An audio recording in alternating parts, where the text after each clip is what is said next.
भर्खरै गरमपानी आइपुगेको अवस्था सिरोदारी आश्रम प्रवेशद्वार यहाँबाट हाम्रो यात्रा आरम्भ हुनेछ।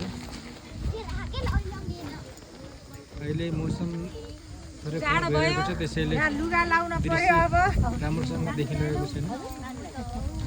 यहाँ आउनु चाहिँ हाम्रो सबैभन्दा राम्रै चुली भाउजू त्यसपछि नमस्कार गरिरहेकी मेरो जोडा यता यहाँ मेरो रेखा हुनुहुन्छ छोरीहरू छन् दुईटी छोरीहरू आफ्नो तालमा छन्।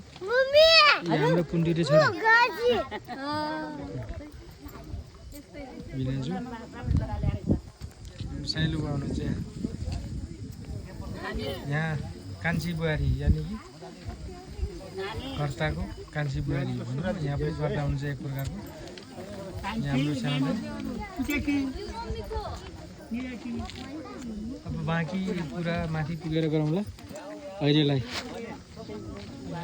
यहाँदेखि हामीले यात्रा आरम्भ गर्नेछौँ। त्योभन्दा पहिला हाम्रो लोड क्यारी गर्नु छ।